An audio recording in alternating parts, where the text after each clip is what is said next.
ایک شوہر گھر آیا، اس کی بیوی نے کہا میاں ہمارے غسل خانے کے قریب یہ جو درخت ہے نا اسے کٹوا دو، میری غیرت گوارا نہیں کرتی کہ جب میں نہا رہی ہوتی ہوں، جب میں غسل کر رہی ہوتی ہوں تو اوپر پرندوں کی نظر میرے اوپر پڑتی ہے، میری عزت، میری آبرو، میری حیا، میری شرم یہ گوارا نہیں کرتی کہ میں نہاؤں اوپر پرندوں کی نظر میرے اوپر پڑے، کہ میں غسل کروں اوپر پرندوں کی نظر میرے اوپر پڑے، اس سے پہلے یہ درخت کٹوا دو۔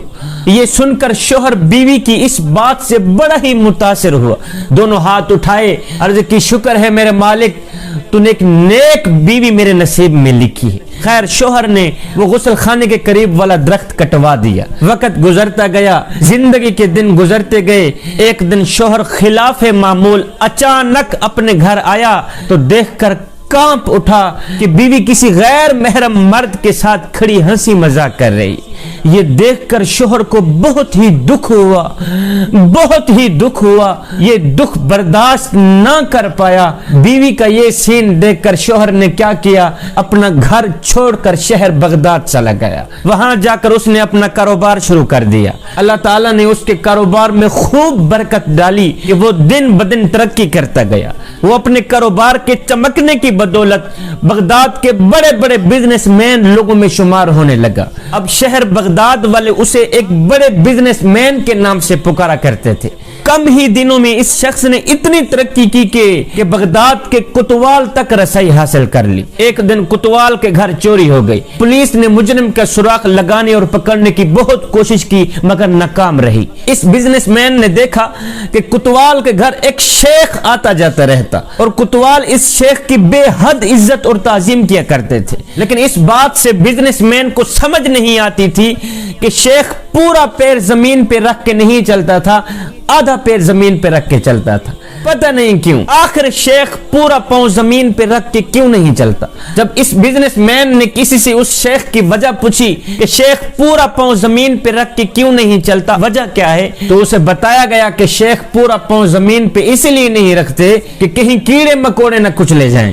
شیخ پورا پاؤں زمین پہ رکھ کے اس لیے نہیں چلتا کہ کہیں کیڑے مکوڑے نہ کچلے جائیں، پیروں کے نیچے کہیں اللہ کی مخلوق نہ کچلی جائے۔ یہ سن کر یہ بزنس مین فوراً کوتوال کے گھر گیا، جا کر کہا میاں مجھے تیرا چور مل گیا ہے۔ کہا وہ کون ہے؟ کہا یہی تمہارا شیخ ہے، یہی تمہارا شیخ تمہارا چور ہے۔ جب تحقیق کی گئی تو سارا مال اسی شیخ کے گھر سے یہ برآمد ہوا۔ شیخ صاحب چور ہی نکلے۔ کوتوال نے اس بزنس مین سے بڑی ہی حیرانی سے پوچھا کہ میاں ہم نے تو کبھی سوچا ہی نہیں تھا کہ یہ شیخ بھی ایسی حرکت کرے گا، تمہیں کیسے معلوم ہوا، تمہیں کیسے پتا چلا کہ یہ شخص چور ہے؟ تو اس بزنس مین نے کہا میاں میرے گھر کے درخت نے مجھے بتایا تھا کہ ہر نیکوکار دکھنے والا شخص نیک نہیں ہوتا۔ میرے گھر کے اس درخت نے مجھے نصیحت کی تھی کہ جو لوگ ضرورت سے زیادہ نیک نظر آنے کی کوشش کرتے ہیں نا، عموماً وہ لوگ نیک نہیں ہوتے۔ مجھے کسی نے نہیں بتایا، بس مجھے اپنے گھر کے اس درخت نے مجھے نصیحت کی تھی کہ ہر نیکوکار دکھنے والا شخص نیک نہیں ہوتا۔ جوانوں، یہ ایک حقیقت ہے کہ کچھ لوگ فیس بک، سوشل میڈیا کی حدود تک ہی با اخلاق رہتے ہیں، جبکہ حقیقی زندگی میں ان کے شر سے رشتہ داروں یہاں تک کہ اپنے گھر والے بھی پناہ مانگتے رہتے ہیں۔ اندر سے اور ہوتے ہیں، باہر سے اور ہوتے ہیں۔ اندر سے فرعون، باہر سے درویش، اندر سے منافق، باہر سے مومن دکھائی دیتے ہیں۔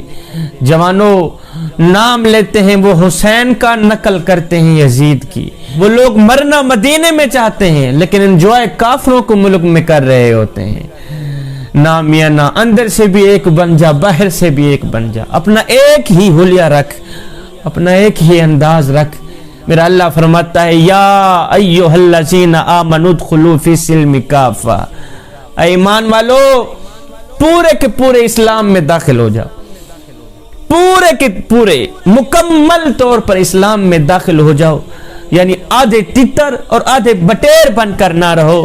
اگر کردار یہی ہوا تو پھر مثال وہی ہوگی کہ دھوبی کا کتا نہ گھر کا نہ گھاٹ کا۔